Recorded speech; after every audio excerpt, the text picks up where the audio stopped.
تو آج انشاءاللہ گزارش کرنا ہے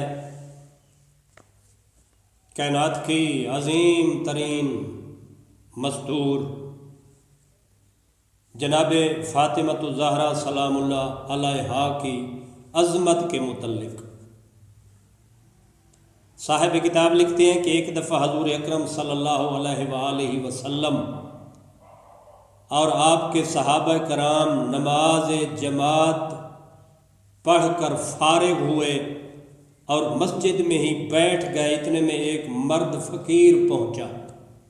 یعنی نماز پڑھ کے مسجد میں صحابیوں کے ساتھ اللہ کے رسول تشریف فرما تھے کہ ایک فقیر، ایک غریب انسان مسجد میں پہنچا اور حضور اکرم صلی اللہ علیہ وآلہ وسلم سے کہنے لگا، اللہ کے رسول، بھوک نے میرا حال تباہ کر رکھا ہے اور نہ ہی تن ڈھانکنے کو میرے پاس کوئی کپڑا ہے، میرے لیے غذا اور لباس کا بندوبست فرمائیں، مجبور ہوں اور لاچار ہوں۔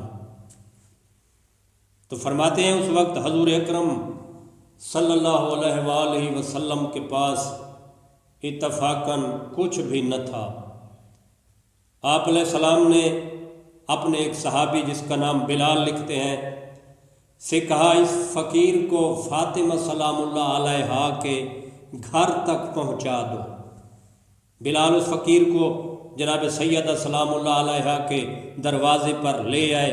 فقیر نے اپنا مدعا بیان کیا، اپنا سوال پیش کیا، اور لکھتے ہیں ادھر حالت یہ تھی کہ 3 دن سے گھر میں کچھ نہیں پکا تھا اور علی و فاطمہ فاقہ بھوک برداشت کر رہے تھے، مگر ایسے حال میں بھی فاطمہ سلام اللہ علیہا نے فقیر کے بارے میں سوچا کہ فقیر کی ضرورت کس طرح پوری کی جائے۔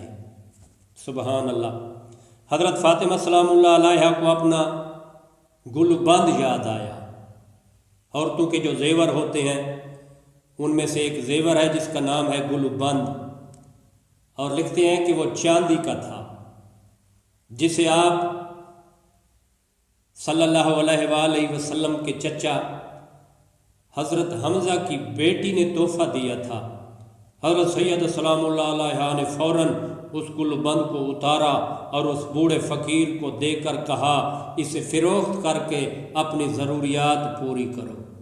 سبحان اللہ۔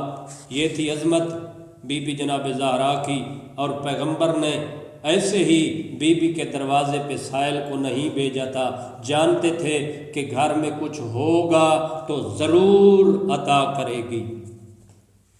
صاحب کتاب لکھتے ہیں بوڑھا شخص بہت خوش ہوا اور واپس حضور اکرم صلی اللہ علیہ وآلہ وسلم کی خدمت میں پہنچ کر ماجرا بیان کیا۔ یہ سن کر پیغمبر اکرم صلی اللہ علیہ وآلہ وسلم کی آنکھوں میں آنسو بھر آئے۔ بوڑھا شخص اس گل بند کو فروخت کرنے لگا تو حضرت عمار نے پوچھا، یہ گل بند کتنے میں بیچو گے؟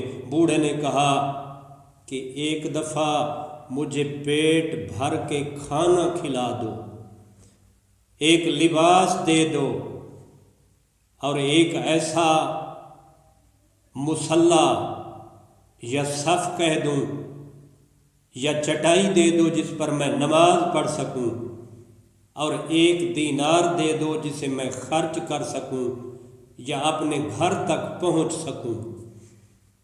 لکھتے ہیں حضرت عمار کو جنگ سے مال غنیمت بہت سا ملا ہوا تھا جسے انہوں نے فروخت کیا۔ اس طرح ان کے پاس 20 دینار اور 200 درہم موجود تھے جسے انہوں نے بوڑھے کے حوالے کر دیا اس گل بند کے بدلے۔ ایک وقت کا کھانا بھی کھلایا، کپڑوں کا ایک جوڑے کا بھی بندوبست کیا، اور سواری کے لیے اس بوڑھے فقیر کو اپنا گھوڑا بھی دے دیا۔ بوڑھا بہت خوش ہوا اور ہمارے یاسر کا شکریہ ادا کر کے جانے لگا اور جاتے جاتے یوں دعا دی، خداوندہ حضرت فاطمہ زہرا سلام اللہ علیہا کو اس قدر عطا فرما کہ جسے نہ آنکھوں نے دیکھا ہو اور نہ کانوں نے سنا ہو۔ سبحان اللہ۔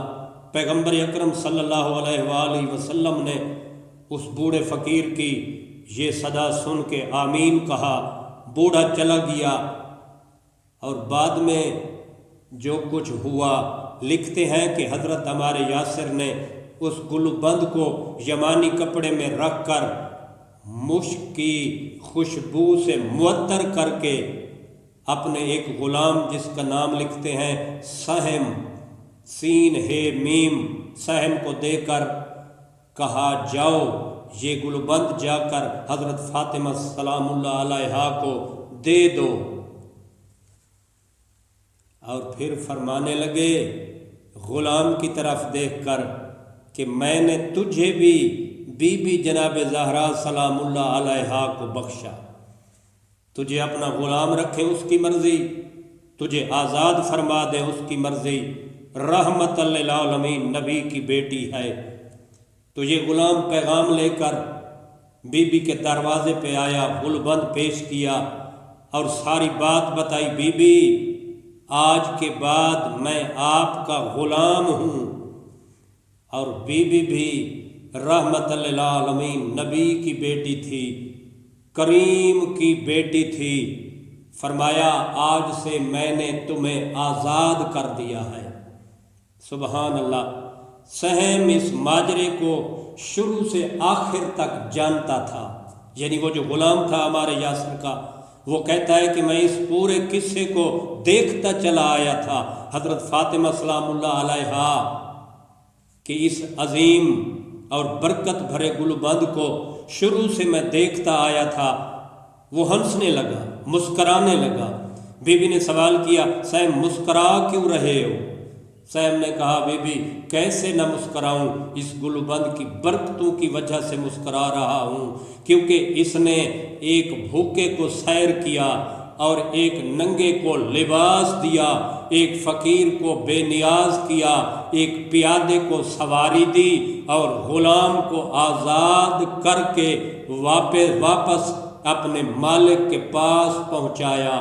سبحان اللہ۔